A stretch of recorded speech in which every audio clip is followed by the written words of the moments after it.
बहुत सारे लोग पाकिस्तान में और दुनिया में ये समझते हैं कि यूरोप ने जो तरक्की की है वो शायद बेलिबास होकर लिबास और किरदार की पाबंदियों से आज़ाद होकर वो लोग साइंसी तरक्की में इस हद तक पहुंचे। लेकिन ये बात 100% गलत है। साइंसी तरक्की के पीछे उनकी बेहयाई नहीं है, बल्कि वो उसूल और ज़ाब्ते जो तरक्की के हवाले से इस्लाम ने बताए हैं, उन्होंने उन कवानीन और ज़ाब्तों को इख्तियार किया है और वो इस स्टेज तक पहुंचे। जहां तक बेहयाई का ताल्लुक है तो वो मुआशरे अब तड़प रहे हैं कि हम किसी तरीके से इस सूरत हाल से बाहर आए। खानदानी निज़ाम तबाह हो चुके हैं, बच्चियां जो है बेराह रवी का शिकार हैं। नस्ली और ख़ानदानी सिस्टम जो है उसको संभालने के लिए अब वो कोशिशें कर रहे हैं कि हमारी बच्चियां बच्चे पैदा करें, लेकिन जो एक जायज़ और ख़ानदानी तरीक़ाकार है उस तरफ अब आने के लिए कोई तैयार नहीं। बेनज़ीर भुट्टो के दौर में लेडी डियाना पाकिस्तान आई थी और पंजाब यूनिवर्सिटी में लड़कियों से उसने एक खिताब किया था। बाद में वो अखबारात के अंदर भी छपा। उसने पाकिस्तान की बच्चियों से खिताब करते हुए कहा था कि तुम बड़ी खुशकिस्मत हो कि तुम्हें एक बैग उठा के यूनिवर्सिटी और कॉलेज आना पड़ता है। मेरे मुल्क की बच्चियां 2 बैग उठा के लाती हैं। एक बैग उनके बेबी का होता है और दूसरा बैग उनकी किताबों का होता है। आज भी अगर आप सर्वे करें तो वो मुआशरे जो अपने आप को बड़े मुहज़्ज़ब और तालीम याफ्ता कहते हैं, वहाँ जो नाजायज़ बच्चों का आदादो शुमार है वो पढ़ के, सुन के, देख के इंसान का सर जो है वो शर्मिंदगी से झुक जाता है।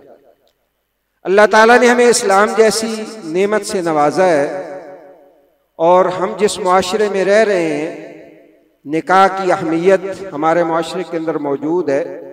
जितना भी कोई गया गुजरा हो, बदकारी की नफरत, जिना की नफरत आज भी हमारे दिलों के अंदर अल्हम्दुलिल्लाह मौजूद है।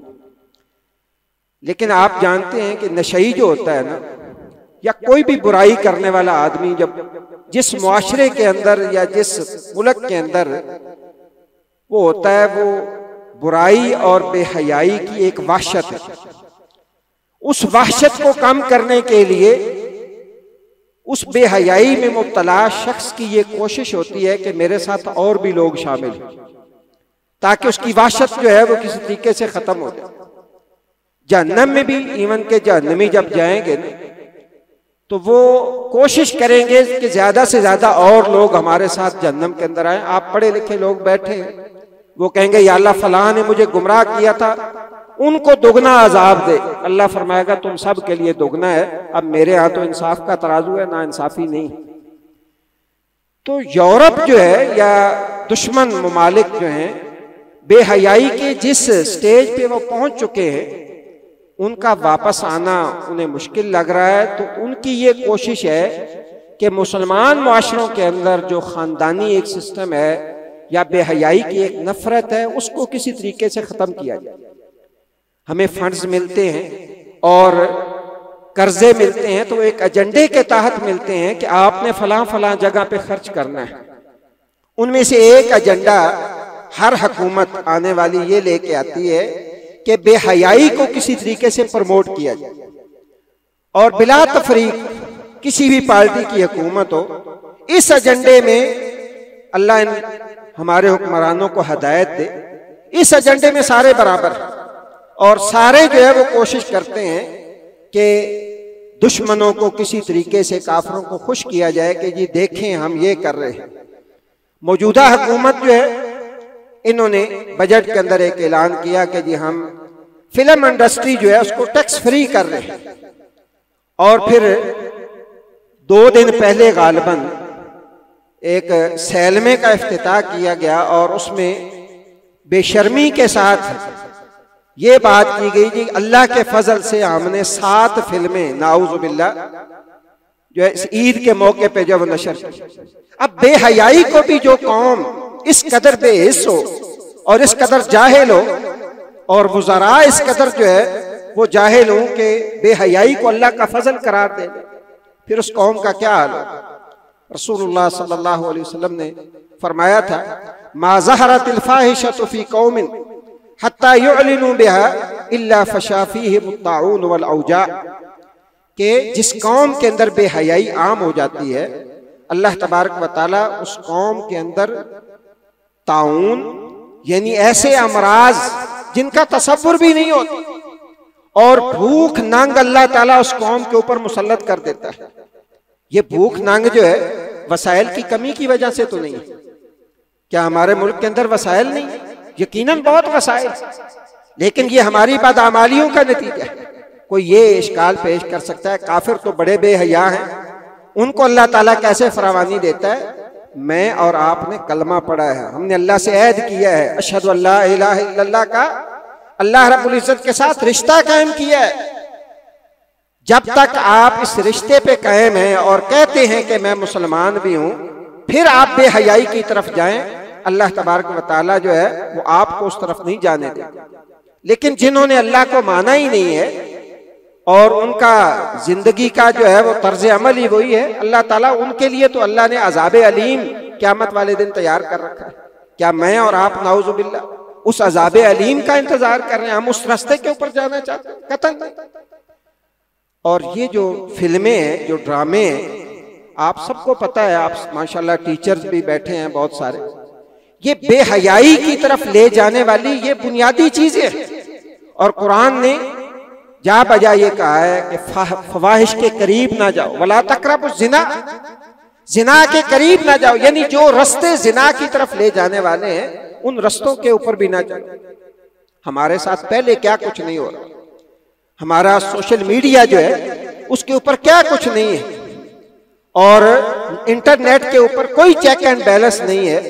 10 साल का बच्चा उठे, 15 साल का बच्चा उठे या 60 साल का बूढ़ा जो मर्जी चाहे खोल के, बेहयाई को तो पहले ही हमने फरोग दे रखा है और सरेआम जो है ये बढ़ती चली जा रही है। और अब ऐसी खौफनाक सूरत हाल की तरफ हम जा रहे हैं।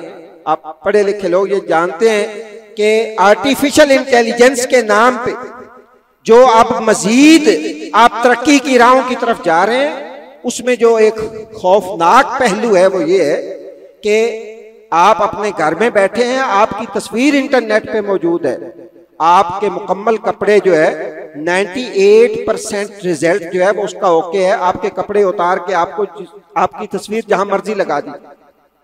ये जो हम बड़े धड़ल्ले से सेल्फियां लेके अपनी भी, अपने घर वालों की भी और अपने खानदान की भी नेट पे डाले जा रहे हैं, आप जितनी मर्जी डिलीट कर लें, आप अपने सिस्टम से डिलीट कर सकते हैं, अपने मोबाइल से डिलीट कर सकते हैं, लेकिन ये फिजा के अंदर, लहर के अंदर ये आपकी तस्वीरें ये डिलीट नहीं होंगी। इसलिए हमें इस खतरे से अपने आप को जो है वो आगाह रखना चाहिए और अपने आप को संभालना चाहिए। और हमारे हुक्मरान जो है उन्हें भी होश के नाखन लेने चाहिए कि तुम तो पहले ही तबाहशुदा हो, हमारी नस्ल तो पहले ही जो है वो बेकार हो चुकी है, हम किस तरफ अपनी कौम को लेके जा रहे हैं। अल्लाह तबारक व तआला हमें समझ अता फरमाए और हर शख्स जो है ये उसकी जिम्मेदारी है। कुल्लुकुम राइन व कुल्लुकुम मसऊलुन अन रइयतिही। आपके पास 10 बच्चे पढ़ते हैं, आपके एक बेटा है, 2 बेटे हैं, पोते हैं, जो भी आपके मातहत हैं, आपके ऊपर उनकी जिम्मेदारी आती है। इसलिए हमें होश के नाखुन लेने चाहिए। और ये जो असल खतरात है, ये मेरे भाई जो है वो अपनी तनख्वाहों या पेंशन के हवाले से आज दूसरे दिन से एहतजाज के ऊपर है।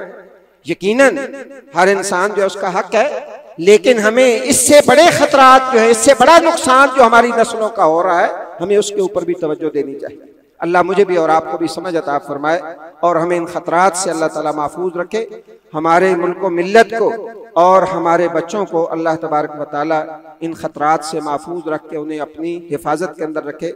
सुब्हानक अल्लाहुम्मा व बिहम्दिका अशहदु अल्ला इलाहा इल्ला अंता अस्तगफिरुका व अतूबु इलैक।